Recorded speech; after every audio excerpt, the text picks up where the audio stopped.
You've got internal conflict and external conflict. And a lot of times new writers and even older writers don't fully understand what they are and they mix those up. And actually you'll see somebody trying to plot with a character arc. And character arcs are fabulous. Internal conflicts are fabulous, but they are all internal. You can't plot with an internal character arc. That is what's motivating your character to solve their problems and overcome those external problems. And that's the biggest reason I see people struggling with conflict.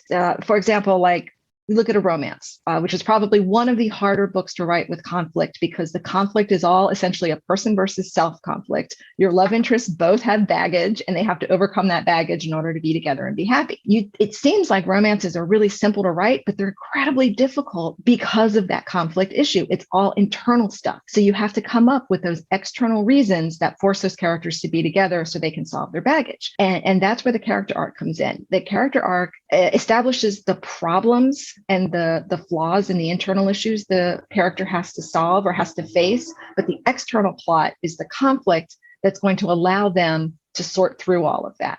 So like if the goal is to find love in a character arc, okay, right now go out and find love. You can't do it because there's no steps.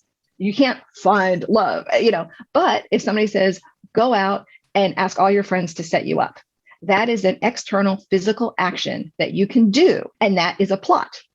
Wanting someone to set you up is a motivation. It's a goal. Maybe it's still, maybe it's an internal need, but it's not plot. It's that physical asking people, and then they set you up and then you go out on dates. That's the thing that creates the plot. So you see that mixture a lot where people have wonderful character arcs, but they don't have anything externally for the character to struggle against and for the character to physically do. So there's no external conflict to actually form the plot. And then they struggle and they end up with, scenes that it's a lot of characters kind of floundering around and they're, in their heads too much, or they're talking to friends and they're like, well, you've got great characters. You've got great dialogue. This is really emotional, but it's not going anywhere. Nothing is happening.